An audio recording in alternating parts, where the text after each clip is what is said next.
마지막 부분 전 이게 제일 중요한데 좀 이게 길었으면 좋겠다. 네. 너무 짧다.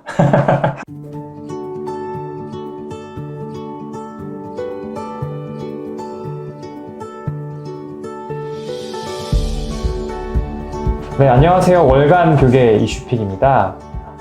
여러분, 오늘은 제가 이렇게 그 앞에 책 한 권을 가지고 나왔는데요. 지난 4월에 돈, 권력, 세습이라는 제목으로 명성교회 세습의 역사를 다룬 책 한 권이 나왔습니다. 참 두껍죠?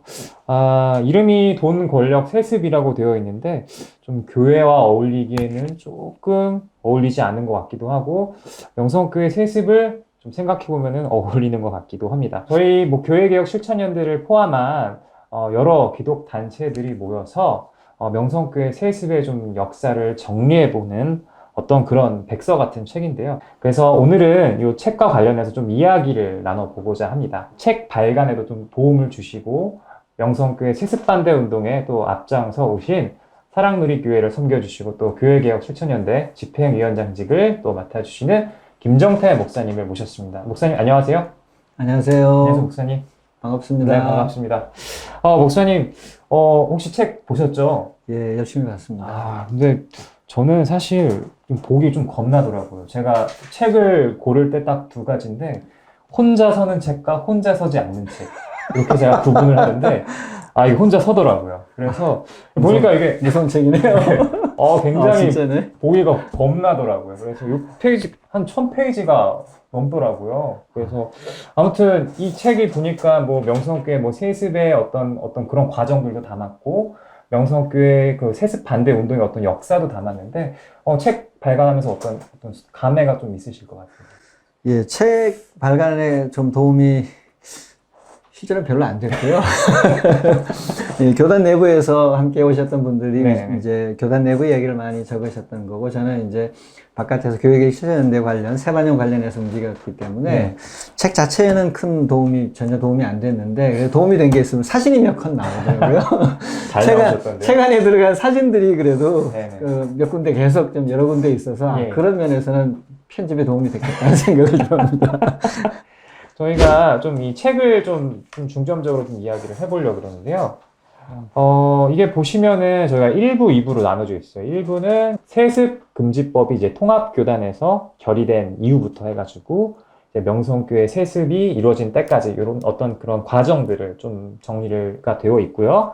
2부에서는 그런 세습 반대 운동에 저항했던 여러 단체들, 목회자들, 성도분들의 어떤 저항의 이야기들, 기자회견 성명서라든지, 자료집이라든지, 사진 자료 등이 담겨져 있습니다. 저희가 이 책 편집을 하는 곳에서 저희랑 이제 소통을 할 때 한 가지 물어보더라고요. 이 독자의 입장이 참 궁금하다. 이 책을 봤을 때.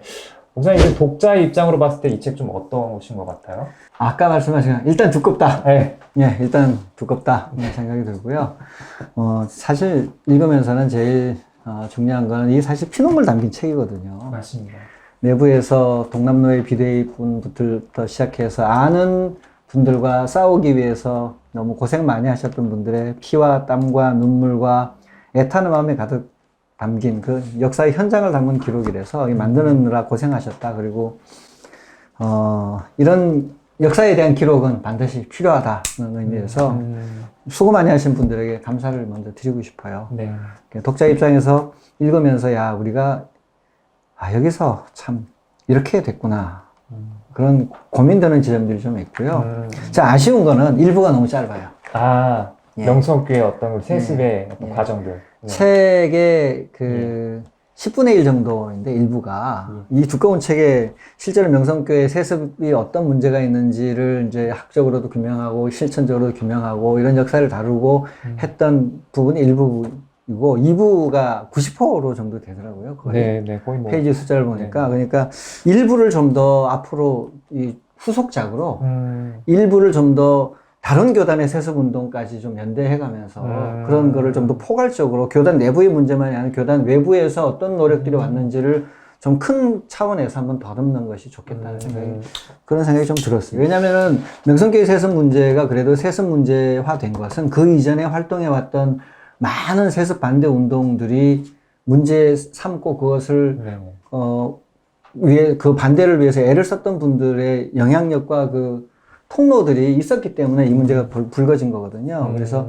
통합교단이 교단 내부의 문제를 계속 교단 내부에서 해결하려는 의지를 상당히 많이 가지고 있다는 생각이 들었어요. 외부 단체와 연대하는 걸 굉장히 어려워하셨고 그래서 아마 목회자들이 더 편안하게 오시기는 하셨겠지만 보시다시피 명성교회 문제는 교단 내부에서 처음부터 결코 이길 수 없는 문제였거든요. 애초에 시작할 때부터 좀 더 외부 단체와 적극적으로 마음을 열어서 소통하고 중요한 정보를 좀 더 나눠주고 사실 부끄러운 일이잖아요. 명성교회 세습이 이미 부끄러운 일이 사회까지 처음부터 펼쳐져 있었기 때문에 외부 단체와 연대하며 함께 역량을 모아가서 이슈화하는 것을 주저하지 않으셨으면 좋겠다.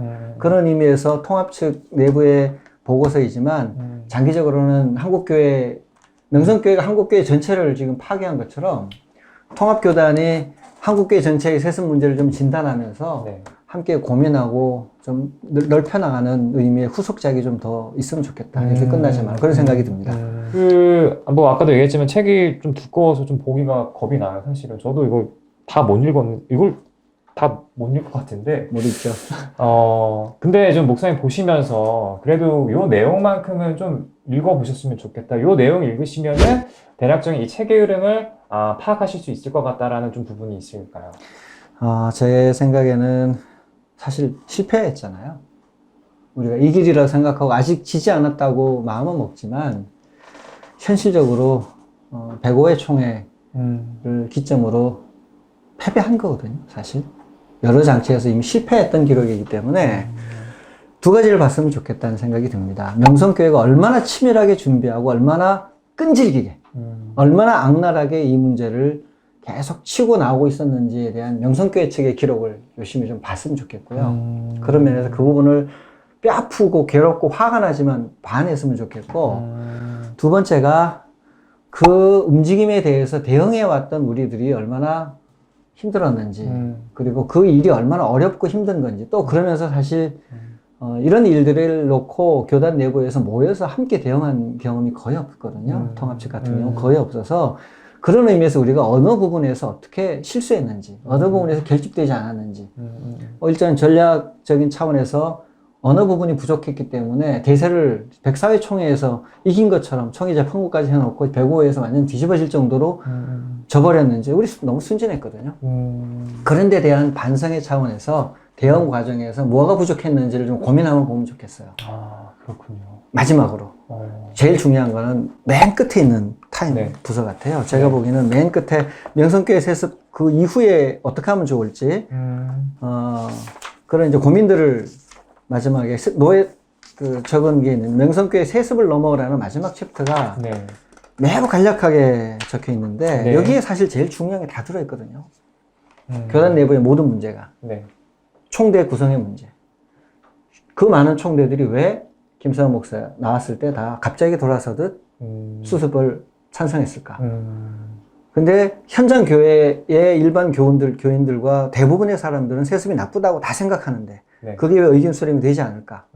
그에 대한 총대 구성과 노회 총회 정치 구조에 대한 문제들 지적을 잘 하고 있어요. 그러니까 이 부분에서는 앞으로 세습 반대 운동, 교단 내부의 개혁 운동에 가야 될 지점을 정확하게 말해주는 것 같아요. 이 책을 계기로 제2, 제3의 명성교회 나올 테고 네. 또 명성교회가 그냥 이겼으니 계속 가지 못하게 계속 태클을 걸어야 되겠다는 의미에서 마지막 부분 저는 이게 제일 중요한데 좀 이게 길었으면 좋겠다. 이게 한국교회 명성 우리 교단뿐만이 아니라 제일 치명적인 약점이거든. 대의 정책에 이루어지지 않는 치명적인 약점. 시대 정신을 읽지 못하는 약점. 왜 우리는 대응이 실패했는 걸 알려주는 약점. 네. 이렇게 90%에 달할 만큼 자료집을 가지고 기도회를 했는데도 명석기 하나를 못 이겼다는 이야기는 교단 내부 정화 역량이 없다고 봐야 됩니다. 소수의 분들이 열망을 가지고 뛰지만 네. 교단 전체가 흔들리고 움직일 만큼의 변혁의 역량이 내부적으로 없다는 것을 보여주는 일이거든요. 저는 이왕 진 거 왜 졌는지를 처절하게 좀 분석하는 분석글이 실렸으면 좋겠다는 생각이 듭니다. 그 부분이 좀 없어요. 우리는 열심히 잘했지만 네. 졌다가 아니라 예. 진 것을 보니까 우리도 그동안은 명성교회랑 함께 동고동락 해오며 왔던 존재들이구나. 우리 질 수밖에 없었구나. 왜 졌는가. 정말 잘못했다라는 이야기가 기도회와 참여문 말고 이 부분에서 앞으로 어떻게 하면 좋을지, 어떻게 싸우면 좋을지, 어떻게 싸워야 될지가 나왔으면 좋겠고요. 네. 하나 저 말씀을 드리면 신앙 고백 모임이 주로 해서 만들어진 것 같은데 주체가 안 보여요. 실명이 하나도 없잖아요. 좀 책임성 있게 신앙고백 모임과 백서편찬위원회 위원들이 누구였는지, 누가 실제로 일했는지, 그리고 이 신앙고백 모임은 어떤 조직 체계를 가지고 누가 참여해서 왔는지를 정확하게 실음의 백서가 나와야 책임감이 있지. 없어요. 명성교회가 지금 몇 명의 적들만 여기 쭉 나오는데 나머지 이름들이 명단들이 실려 있긴 하지만 추측 세력이 보이지 않는다. 교단 내 백서에서조차. 이게 우리의 한계예요. 교단 내부의 한계인데 명성교회 세습 문제를 건드리면 교회, 본인의 교회도 시끄러워질 수 있고요. 여러 가지로 시끄러워질 수 있으니까 마음은 열망이 강하고 기도해야 할 수 있고 많이 할 수 있는데 실제로 외부로 노출되는 것에 뛰어들기는 굉장히 어려운 구조다. 목회자들끼리도 어렵고 장로님들도 어렵고 그런 이제 목회자로서의 사회운동과 연결되는 것에 대한 멈칫멈칫함들이 함께 있는데 세습 문제가 진짜 한국교회 타락의 정점이라면, 명성교회가 한국교회 타락의 정점이라면 이름을 실어야 된다고 저는 봅니다. 세습을 위해서 모금을 했거든요. 이거 운동할 때 모금했을 때 밝히지 못하는 분들도 계시겠지만 그 이전에도 명단을 냈었으니까 명단이 나왔으면 좋겠다. 교단 내부 분위기 좀 어떤지 좀 더 구체적으로 말씀해 주세요. 제 주변의 경험을 말씀드릴 수밖에 없는데요. 네. 물 건너갔다 그런 분위기입니다. 명성교회 세습은 이미 김하나 목사가 왔고 이거는 총회에서까지 얘기를 했으니 총회에서 다시 뒤집는 것은 불가능하지 않겠나. 왜냐하면 총대인적 구성 안 바뀔 거거든요. 별로. 교대로 돌아가는 노회에서야 총대인적 구성이 바뀔 수 있지만 대부분의 노회는 노회 안에 정치 조직에 의해서 나가는 분들이 일정하게 나가셔서 총회 정치력을 발휘하고 있기 때문에 본인들이 내렸던 결정에 반대표를 던질 가능성은 실제로 없고요. 이건 이제 명성교회는 워낙 큰 교회라 이제 넘어갔다. 우리 이거 가지고는 안 되겠다. 라고 생각하고 이 문제는 애써 좀 외면하고 싶어 하는 분위기가 있습니다. 이제는 넘어가자. 좀 그런 이제는 넘어가자. 그동안 너무 시끄러웠으니까 넘어가자. 넘어갈 수 없는 문제예요. 계속 좀 싸워갔으면 좋겠는데 여러 여건들이 안 되시죠. 교회 안에서도 세습 찬성하는 분들이 있을 테니까 그런 분들 때문에 또 목사님은 장로님들이나 뭐 교회 내부에서 문제가 생기면 굉장히 어렵게 되니까. 그러면은 이제 교회 외적으로도 뭐 노회가 됐건 총회가 됐건 거기에서도 뭐 압력도 있겠지만 교회 내부적으로도 어떤 그런 압력들이 존재할 수도 있겠군요. 존재할 수 있죠. 존재할 수 있습니다. 교회 내부의 목회자의 지도력이 어느 정도 안정적이지 않은 교회들 같은 경우는 이런 문제는 아예 뭐 손을 대지 않으려 하죠. 굉장히 좀 민감할 수 있는 문제에 대해서 오히려 좀 넘어가시는 경향들이. 또 뭐 김사만이라는 존재, 명성교회라는 존재가 워낙 신화적인 존재여서 그날 우리 배구의 총회 수습도 할 때 김사만 목사님 등장할 때 분위기가 달랐어요. 굉장히 저 유명한 분을 본다는 느낌과 함께 뭔가 보이지 않는 아우라에 압도당하는 느낌이 있었거든요. 그 현장에. 그게 일반 한국교회가 그동안 추구해온 대형화, 돈 이런 것 무엇을 중요시 여기는가에 대한 것들이 모든 교회에 뿌리 깊게 박혀있기 때문에 쉽지 않을 겁니다. 명성교회 세습반대 운동 좀 앞으로의 좀 계획들이 있을까요, 혹시 목사님? 일단은 소송이 들어가 있거든요. 배고회 총회가 내린 그 수습안이 총대들의 권한을 침해하고 적절하지 않았다라고 해서 이제 5명의 목회자, 뭐 지역별로 배분해서 대표성 해서 이제 총대로 나갔던 분들 5분이 소송 원고가 되어서 소송이 들어갔어요. 저도 이제 함께 참여해 있는데요. 명성교회 측 변호인 팀들이 계속 이 사건이 법원에서 본안 소송으로 아예 다뤄지지 않게 하려고 계속 좀 연기하고 최대한 그러는 것 같아요. 그러지 못하도록 압박을 다시 가해서 빨리 좀 본안 소송 기각되지 말고 본안 소송에 들어가서 다투어가면서 다시 좀 이슈가 되고 그랬으면 좋겠다. 그리고 제 생각에 중요한 거는 명성교회 세습 문제도 중요한데요. 명성교회 세습이 총회에서 이런 방식으로 갈 수 있었던 것은 교단은 체질적인 문제입니다. 대형교회에 휘둘리는 문제, 돈에 휘둘리는 문제, 또 하나가 총애를 떠받치고 있는 노회 정치 구조예요. 노예 정치요. 노회 정치가 정상적으로 돌아가지 않으니까 총회는 당연히 정상적으로 안 돌아갑니다.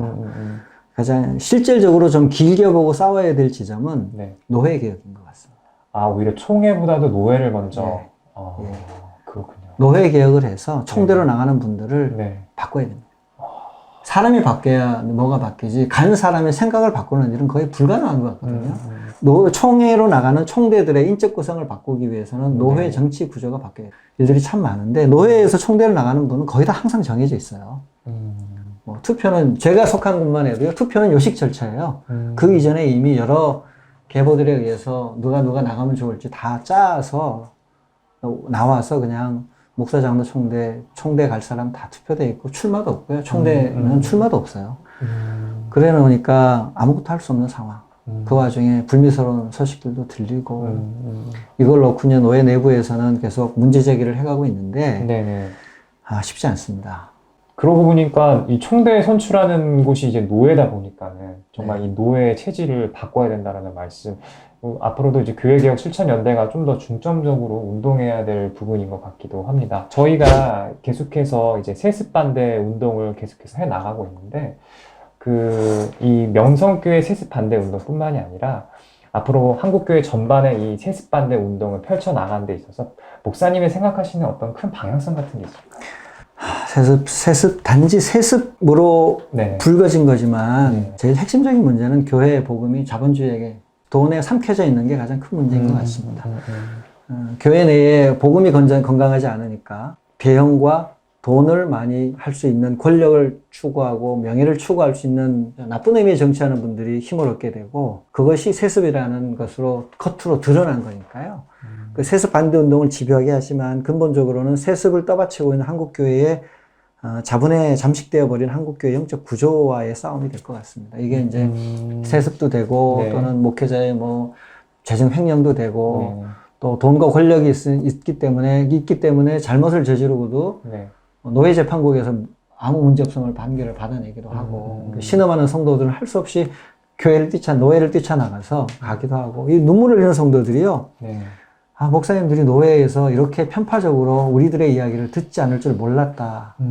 너무 괴로워하시는 성도들이 많습니다. 그만큼 근본적인 문제인 것 같습니다. 그렇군요. 이 자본에 잠식당한 어떤 한국교회의 이야기를 좀 들은 것 같은데요. 굉장히 근원적인 문제이지만 결국에는 우리가 풀어야 될 숙제이지 않을까 싶습니다. 앞으로 계속해서 세습반대 운동에 저희가 또 힘을 쏟고 있습니다. 교회개혁 실천연대 저희 함께 좀 응원을 해주시고요. 월간 교계 이슈픽은 또 다른 이슈를 가지고 다음 달에도 찾아뵙도록 하겠습니다. 감사합니다.